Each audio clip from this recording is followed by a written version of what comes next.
Hey everybody, Tim Kawakami here. We are 49ers plus minus with my co-host Matt Barrows. The NFL continues on, even in the offseason. They're down in Orlando, I guess, right, for the owners' meetings. Neither one of us are there, but we are monitoring very closely. So much that Barrows started this conversation before we started recording. Hey, what do you want to talk about? So there's tons of stuff to talk about. John Lynch spoke to yesterday. The Brandon Aiyuk situation came up, obviously, and other things. Kyle Shanahan, a little less groggy than usual, but maybe still a little groggy. Spoke early this morning. Also addressed the Aiyuk, as is typical. I thought Kyle was much more direct about it, much more kind of like, hey, this is what we want. I want him to be re-signed. We expect him to re-sign. John Lynch, as the chief guy, kind of has to equivocate a little bit. Barrows, anything surprising, anything revelatory out of the comments from either John Lynch or Kyle Shanahan about the Brandon Aiyuk? Obviously, he's coming up on his 5th year. He's going to want an extension, and there's been some obviously rumblings, social media rumblings about his unhappiness with the state of play and his emojis after John Lynch's statement yesterday. Where are you on where the 49ers are on the Aiyuk situation? I mean, it's exactly what we're all expecting. You've got John Lynch in the morning was trying to kind of calm the waters and say, listen, we've been in contact. We haven't gotten any trade queries about Brandon Aiyuk. We're actively negotiating with him. Everything is going according to plan. And then Aiyuk comes in with his emojis, which were, I was told, I had to explain this. It was money talks and bullshit walks. So he's reacting to Lynch. This is modern everything. This is how you negotiate now. You're not happy. You're always agitating to get it done. To Barrows, get when money, we were negotiating for you're negotiating for your new deal on 49ers plus minus. It was all poop emojis. I was trying 7 poop emojis from Barrows. What does that mean? It was inscrutable. Yeah, I meant to do that. I just want to keep the tension on you, Tim, about this whole thing. So, I mean, it just kind of shows you where you are. I mean, we all think that this is eventually going to end with a long-term deal for Brandon Aiyuk. It probably won't be until late July or August, which is when the Deebo Samuel. I think that, of all these deals that have been done in recent years, the Deebo Samuel one is probably the best comparison because they're both wide receivers and they're both willing to make things ugly for the 49ers and put pressure on them. Whereas George Kittle, Fred Warner, Nick Bosa, well, Bosa held out, so he did that as well. But just sort of the stuff that we're going to probably have to deal with in April and May and June, which is a lot of kind of discontent and trade me and stuff like that, all designed to put pressure on the 49ers to step up to the plate. Yeah, and I mentioned Shanahan. He's more direct and said, listen, if you got a quarterback like Brock Purdy, you want to keep his receivers. And we all know that Aiyuk seems to be the one who has the most chemistry with Purdy. Purdy is a huge part of the future of this franchise. And for Shanahan to put it like that, again, it has people like me, which is important, not just me, but everybody, saying, wow, they're going to do everything possible to keep Brandon Aiyuk. That doesn't mean that they know the dollar amount. That doesn't mean they know when it's going to happen. But I think, again, we'll see during the first round of the draft. But if they don't trade him after that first round, once that first round is done, he's still a 49er, then they're not trading him. And then it's just a matter of negotiation, probably hold out, all those things. But when Kyle talks like that, we know he's a receivers guy, right? This is a guy that he coached hard and has seen the benefits from and has seen him, flourish, especially with Purdy. I just can't imagine Shanahan saying, yeah, let's trade him. We'll get some rookie receiver for him. And who knows, maybe in year 3 in 2026, he'll be really good, right? I mean, I just don't see that in Shanahan's mindset. So I think that guides, as we know, Lynch and Parag and Jed and other, they kind of do the structural things. And Kyle is the kind of here's what we really got to do right here. And I just don't see that working that way. I might write about this eventually. Probably should write about this eventually. During the Deebo thing 2 years ago, I had heard for sure that there was a chance they were going to trade him. Like the 49ers and Deebo side were kind of really unhappy. There had been some general terms exchanged, and that was philosophical. That was whether Deebo Samuel was going to be a really good player for 3 or 4 more years. And when you pay long-term money and a big bonus, you have to amortize it, believing he's going to be really good for 3 or 4 years. And they weren't sure about that. And they told him that. Somebody did. I don't know who did on the 49ers. At least that was communicated to Deebo. And that's what really pissed Deebo off. Like, you're not one of the great, you're not Tyreek Hill. You're not A.J. Brown. You're not going to get one. And he really did not get one of those deals. He got a great deal, but much shorter term. I think because he was small, because he had some weight issues, because he had some injury issues. That was the philosophical loggerhead that they were in early with Deebo. That's what really caused the tension. That's not the same with Aiyuk. It's just not. Like, he's their size. He's been durable. He's not been hurt that, right? Like these things that they can account for that you would want a receiver to be over a long term. He checks all those boxes. Now that makes him valuable. And so maybe another team would want to pay him, but I don't think that kind of philosophical tension, I know it doesn't. It does not exist with Aiyuk. It's just a matter of money terms. It's not the same, because I do think they thought about trading Deebo. I think they really did. Know how close they got to it, I don't know. But like, I was told that night of the draft, like, they could do it. I don't think they're going to get there with Aiyuk. We shall see. Time will tell. But I really don't feel. You can tell me if you think, I'm overstating it, but do you think that is a plausible way this unfolded? It's just not the same amount of tension. Now, they could ratchet up, social media being what it is, and the amount of poop emojis will have to be accounted for. But I just don't feel that way, at least the way the 49ers are looking at it with Aiyuk as opposed to Deebo. I think you're right. I mean, I think there's a potential for a sort of a fracture point with this where, is Brandon Aiyuk one of the top 5 elite wide receivers in this game? The 49ers could say, we think that he's fantastic, but we don't think that he's, at the top of his position. And they'd probably be right in saying that. I mean, he's a great route runner, but is he breaking, through really tight man-to-man coverage in the Super Bowl, all that stuff? I think that that could potentially be a disruptive point. But you're absolutely right. There were more things to the Deebo Samuel negotiation than there will be to the Brandon Aiyuk. It was just more complicated. He's a different type of guy. I can see why Deebo was so steamed. Here he was coming off that remarkable 2021 season where he was it. He was the reason why they rebounded in the second half of that season and they nearly went to the Super Bowl. Remember, this was before Aiyuk became Aiyuk. It was before Christian McCaffrey was here.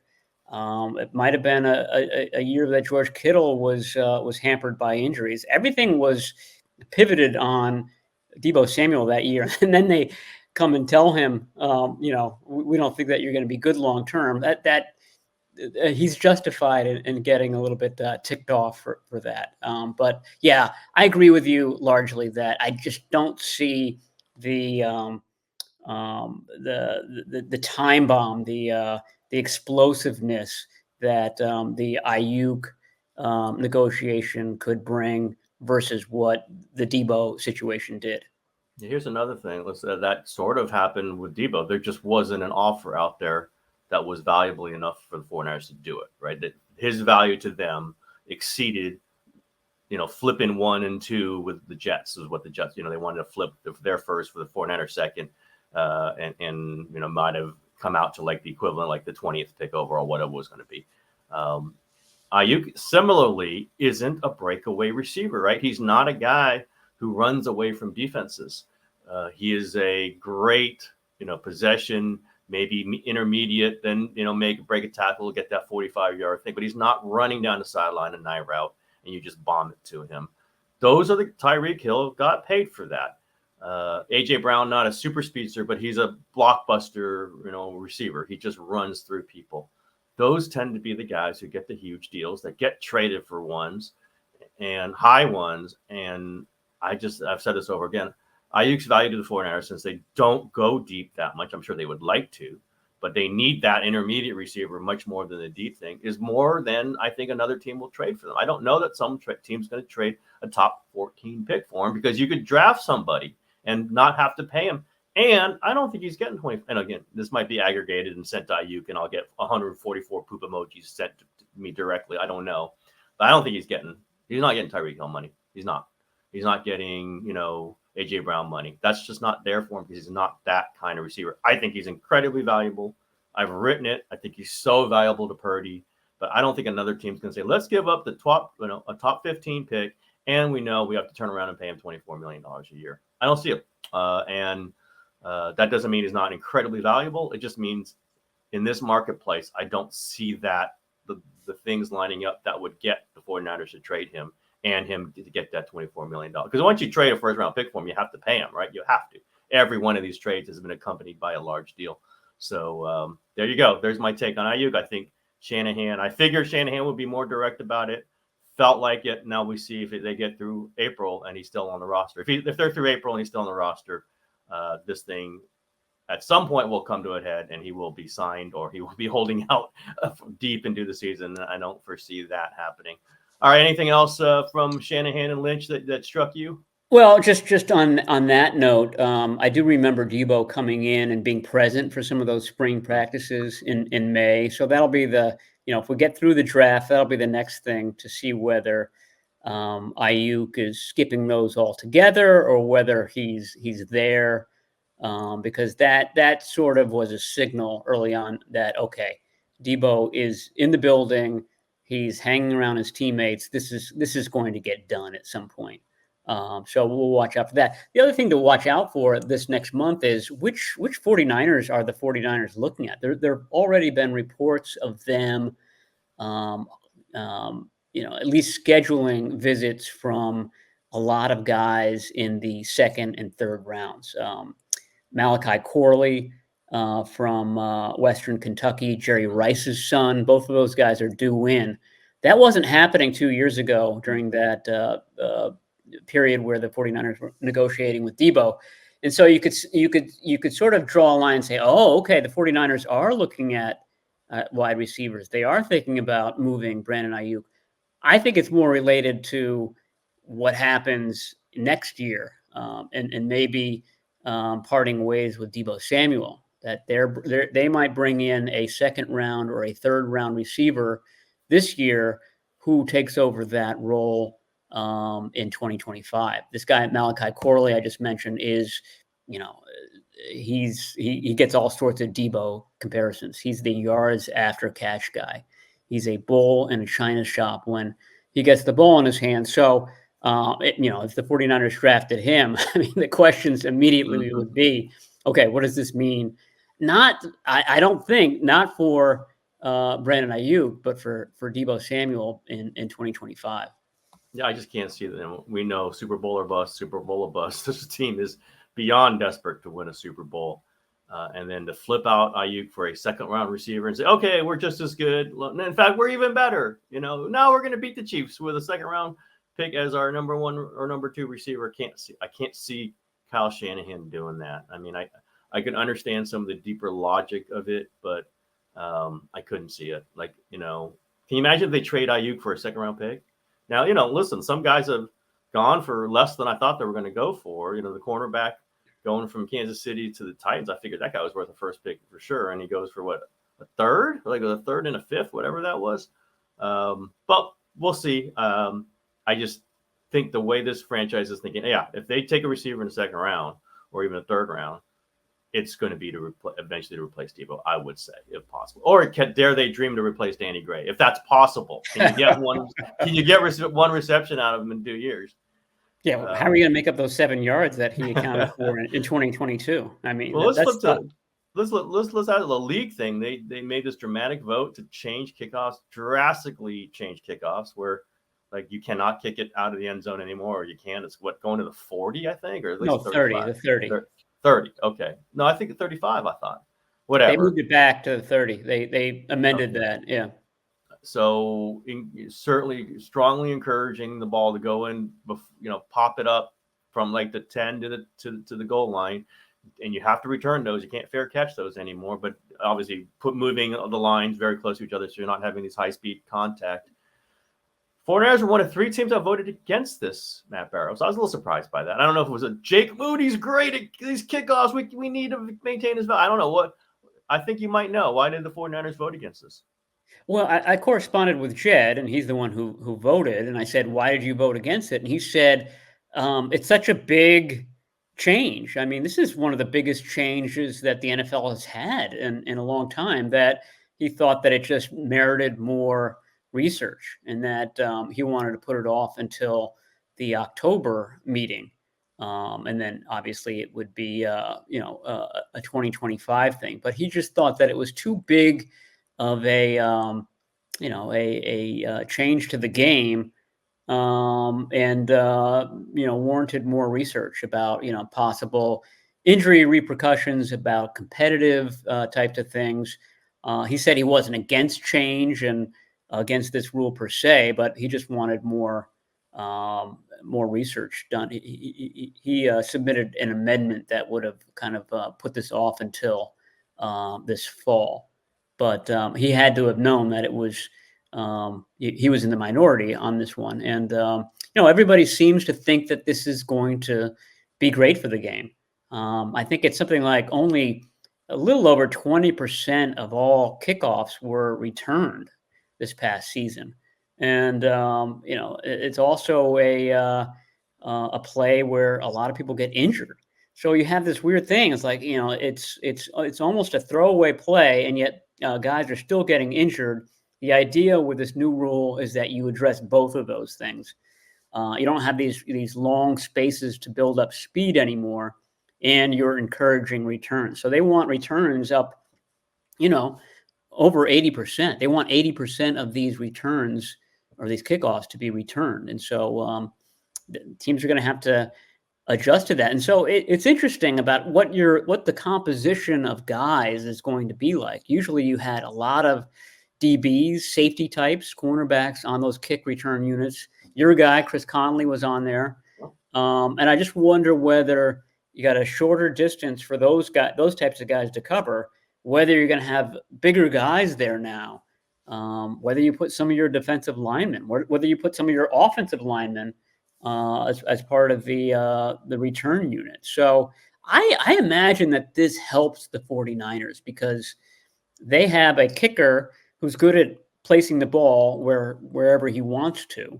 And they've got mobile offensive linemen who are good on the hoof. So I would think that, the 49ers should be thinking, we're one of the teams that can really kind of take advantage of this new rule. Yeah, I saw David Lombardi tweet that also, like, you could see in crucial situations, Debo back there. Now, Debo has been kickoff return man sometimes, but usually the ball's going out of bounds, going over his head. He's not returning it, but he's returned some in very crucial situations.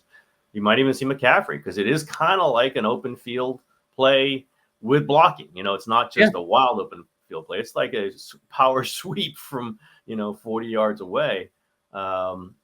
I could see that absolutely. You do add wear and tear on 2 of your best guys, but that's also, you want the ball in those guys' hands with a chance to get around the corner and take it deep. And I think they saw in the XFL, it's one of the reasons they like it. They saw some big plays out of this because it's much more like an actual play from scrimmage.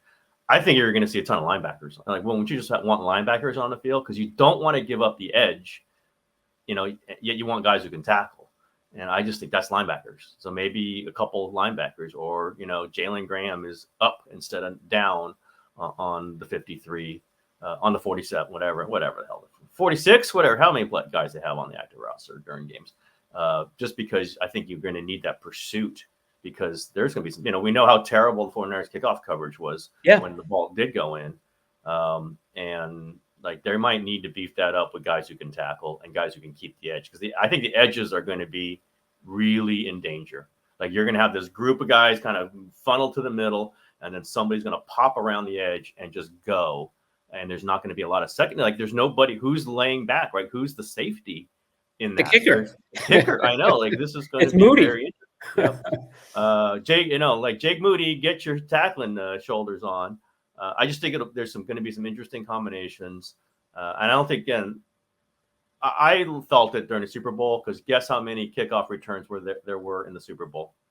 Zero. Like no chance. Like the ball's flying out. Indoor arenas, for sure. It's where, like, perfect conditions. The guy just nail it off of perfect grass, and you have no play. And for the 49ers, that wasn't bad because they're a terrible kickoff coverage team, and they weren't a great kickoff return team. But this will add some of this. We'll see if they're better with it. We'll see if this is somewhere where Ronnie Bell, could be better. This is somewhere where someone, some of their other players could be better. But I like it. Again, I'm usually like, there might be some problems to this, unintended consequences. I don't see it other than there might be some big returns broken off, and maybe the 49ers will have it against them, but too bad. Be better at it. That's football. I also think there's going to be fumbles. I just think there's going to be like quick change. You're spinning around. You're trying to stay up, and then there's 5 guys around you knocking at the ball, and these guys aren't going to be running backs who are used to protecting the ball. We've seen some of these return guys, the ball's flying out of their hand. I think there will be. I'll just mark this down, record it forever in posterity. I think there's going to be a ton of fumbles, which is kind of fun too. Like this, it makes it exciting play. Anything else, Barrows, let's just say from Shanahan or Lynch that jumped out at you? They talked about Staley. They talked about some other things. Yeah, well, Shanahan noted that Daniel Bullocks tore his Achilles during the Super Bowl. And not only tore his Achilles, he tore it in the same way that Dre Greenlaw did. It was basically jumping up and down after a play, and then tears the Achilles. He's an ex-DB. He has some mileage on him, but the 49ers are very suspicious of where they practiced that week on that very kind of spongy UNLV turf. Remember that was such a big deal when they initially got there, and everybody was tearing their hair out over it, and they tried to tamp it down once they realized there was nothing that they could do. But they think that turf might be the culprit behind Greenlaw's Achilles tear. And now you've got another guy who was on that turf all week dealing with the same issue. They may be just kind of mad and putting two and two together there, but I thought that was sort of interesting what he said. He talked about Sorensen, the new DC, and how he thought about hiring him in that role last year. Didn't think he was quite ready. He had only been with the 49ers for one season at that point, so didn't have a terrible amount of experience in this specific defense at that point. And then went with him this year. So I'm writing on that topic. I don't know when that's going to drop, but I got some good stuff about Nick Sorensen and who he is, what makes this guy tick. Yeah, I mean, by the way, going back to politics makes me wonder. I wonder when that happened, and did that in any way affect their way the defense played? He's one of their main assistants for Steve Wilkes. He was in that game. And if he's on a torn Achilles, was he not on the side? I don't know the answers to these things, but yeah, he was out there the whole game. Okay, but in some pain, I imagine. In some pain, and not very mobile the whole time. Yeah, I mean, they had confusion, right? They had some confusion late. I wonder if any of that could have been part of it. Who knows? Oh God, we're going to be hearing about that spongy field at UNLV for a long time, and that's fine. Like if it was NFL screwed that up, 49ers have every right to bring it up as at least in context of what all happened.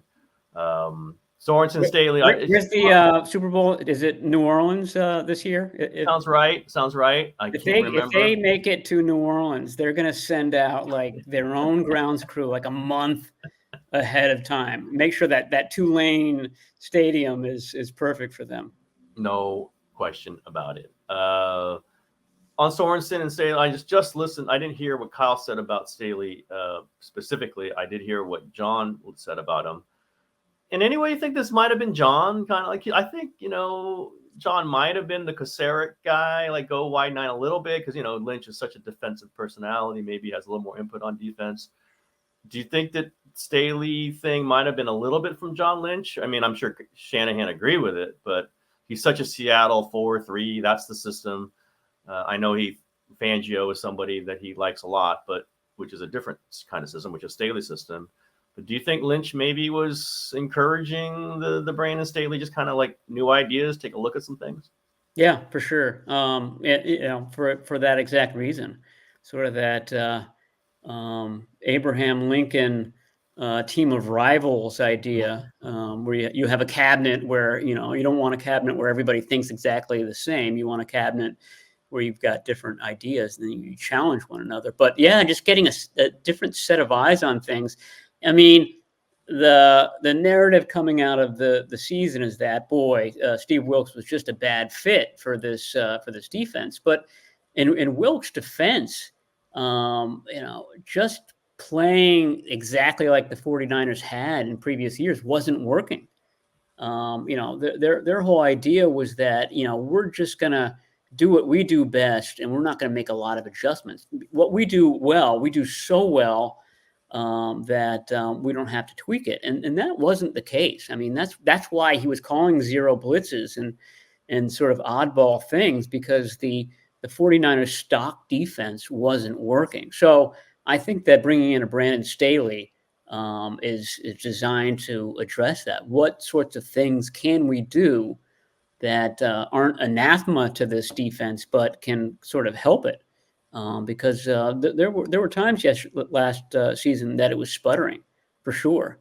And I think bringing in a Leonard Floyd is going to help that quite a bit. I really think that he's one of the kind of the three big offseason maneuvers for this team. Him, Sorensen, and Staley are the three big defensive changes that this team is making, and they needed them. That defense for long stretches of last season was stale, and they need to have some tweaks. Maybe was it Staley? You're stale and you get Staley. There you go. Right it up with Staley. There you go. I don't know if Shanahan was asked about this specifically today, but all focus on still tackle in the first round in the draft, you think? Yeah, I mean, it wouldn't surprise me if you're talking about number 31 there, and they're looking at some of these wide receivers who are going to get drafted early in the second round. So that makes me think that, they are definitely looking at wide receivers. If there's one that they fall in love with that they don't think is going to be there in the 60s when they're picking in the second round, it would not bowl me over if they took one right there. And then that guy becomes the guy who takes over for Deebo Samuel in 2025. I know there's a lot of listeners out there that are just banking on that offensive lineman coming in the first round. And that's probably what's going to happen. But I'm just saying, you might want to gird yourself for a different scenario. That would be worth a lot of columns and stories if they do that, because it would be, you didn't get your tackle and you drafted somebody who might replace Deebo Samuel. And you might piss off Aiyuk somewhere in there too. That would be the move to most agitate. Well, there would be others, like take a quarterback or something, but they're not doing that. If you take a kicker in the first round would go punter this time. That would do it. And hey, listen, we know them. They can zigzag a little bit. I just think it's just so set up for them. They did not sign the tackle in free agency. They signed Colton McKivitz to what looks like a starting guard salary, if you ask me. It just seems to fit. Again, they might not have their tackle, or they might not figure out how to get there. They might need to use it, try to get to 24 to get the guy they really want, and they can't do it. And so maybe things change. Some of that I get. If they're going to do that, they should trade back. If they're going to not find their tackle at 31, you shouldn't reach for a receiver or whoever else. That I would disagree with, just on value. Go back in the second, pick up another second round pick maybe, and then you get your tackle and your receiver in the second round. Just taking a receiver at 31, barring that receiver being great, who knows? What was Aiyuk was 24, I think, right? So, if there's another Aiyuk at 31, I would understand that, I guess, but I don't think that's happening. And I would think that would be poor value. I think that would be like the equivalent of taking that Joe Williams, who was a running back that they drafted. And fourth round. Yeah. Yeah. Like that. Just we got to get this guy. We just do whatever. We got to get. Don't do that. That's how you screw up. play the value game. And I think the value, I've said it too many times, maybe it's no longer the value, is maybe throw in a third round and try to get as high as you can in the first round. And you can move up a couple spaces with a third rounder late in the first. You can't do it early in the first, but you can do it late in the first. Throw a third, throw a fifth. I know they've already, have some draft penalties on the on that overpay. By the way, I was trying to look up, who do you think got the $75,000 extra payment? I guess it wasn't. I thought it wouldn't be hilarious if that was Garoppolo, because apparently they wouldn't give it back, right? That player would not give it back. Right. Yeah. I'm reading it. It's like, that would be Garoppolo if I had it. Well, I think that's any player who's giving back $75,000. I guess so. But and yeah, it probably wasn't Garoppolo, because I looked it up and I don't think he had any $75,000 bonus. But I just thought, we know the way this ended with the 49ers and Garoppolo. And if during COVID they overpaid him, and that's the guy that cost them a 5th round pick next year and has a whatever draft slot this season, it would have been hilarious. And maybe you would have heard muttering from the coach's office about that for a long time. But it probably wasn't him. Don't aggregate this. Don't aggregate this. I'm not saying that's true. I just thought it would have been hilarious if it was. And I tried to look it up. I tried to look at some other players who might have had it. I couldn't tell. It's hard. Sometimes those game bonuses are tough to track down from the past. But that's it's losing a 5th round pick is not nothing, right? It's not. We know the 5th round picks they've had. I'm sure they are not happy about losing a 2025 5th round pick over some accountant, right? It really screws them up when it's not a football thing. It's an accountant who screwed it up. But hey, whenever anybody wants to pay me $75,000 in error, I will give it back. I promise you. Just pay me the $75,000 and then I'll give it back. Remember back in the day, this was probably 2006 or 7. They got docked a 5th rounder because they were accused tampering, right? Tampering with Lance Briggs. Yep. And I forget the exact ins and outs of it, but they contacted Briggs or Drew Rosenhaus or something like that when they shouldn't have. And some shenanigans were going on there, but they, that was sort of a more serious infraction, and the penalty was a 5th round pick. So you're right. I mean, 5th round pick is a big deal. The 49ers are also upset this cycle. They thought they were going to get another 3rd rounder as part of the comp formula, and that ended up being a 4th rounder. And so they don't understand. They went back to the league and talked to the league about it, about why that was a 4th instead of a 3rd. So yeah, I mean, losing a pick, being docked or sent down a round or a few slots, all those things add up. It's the 49ers have been taking it on the chin on that the last couple of months. The Lance Briggs. I remember, I think, who that was pointed towards. It's somebody who's still with the team. So I'll just put it that way. I think. Don't aggregate me on that one either, but it's somebody still there. So, oh God, those were the days, Barrows. Those were the days when it was wild and woolly inside 49ers HQ. It was crazy. So, all right, I think we've gone through enough. Well, your assignment is to figure out who got this $75,000. I think I'm going to figure that one out. Figure out who bought a $75,000 automobile, maybe like a BMW or something. God, this is good. Like that, when I saw it, I went, God, it would be funny to find out who that was. It's somebody. I think of some like if you're not a really good player, don't you give it back because you're afraid they're going to be pissed at you? Like that's what my sense of it was. Well, I mean, if you're not there anymore, if you're still on the team, but if you've been cut or something like that, I mean, I guess so. You gave me $75,000. It sounded like it was pretty quick. Like they discovered it pretty quickly. Feels like it again. And tried to get it back from the player, and so it wasn't like they over a year. Yeah, it wasn't like a year later. I think it was like within weeks, I would guess. And wanted it back and didn't get it back. And like I just feel like if you're a guy struggling to make the team, probably wouldn't have a $75,000 bonus paid to you, or at least one that they wouldn't notice. But you probably say, "Oh, yeah, okay, here's it back. I want to make $400,000 next season, whatever, But who knows? My guess, just right now, it's pretty high profile player who, was a game bonus or something that was illegally, because they had the COVID stuff, right? They had players missing games and the all host of things. And it just was, accounted for incorrectly in this back and forth, if that's what we're looking at. And one player had a pretty good sizable game bonus and somehow it was paid out when it shouldn't have been. And that's who it is. That's my guess. I'll try to figure out who it is. You think Jimmy Garoppolo had a sweet new pair of sneakers and that you're just connecting dots there. I get it. Oh, I'm gonna get a call from his agent now, probably, for daring to throw out these terrible hypotheses. It's just a hypothesis, just me bumbling around on a podcast at the end of it. All right, Barrows, that's good enough. Plenty to talk about. We'll probably get back to you next week. All right, sounds good. All right, see you, everybody.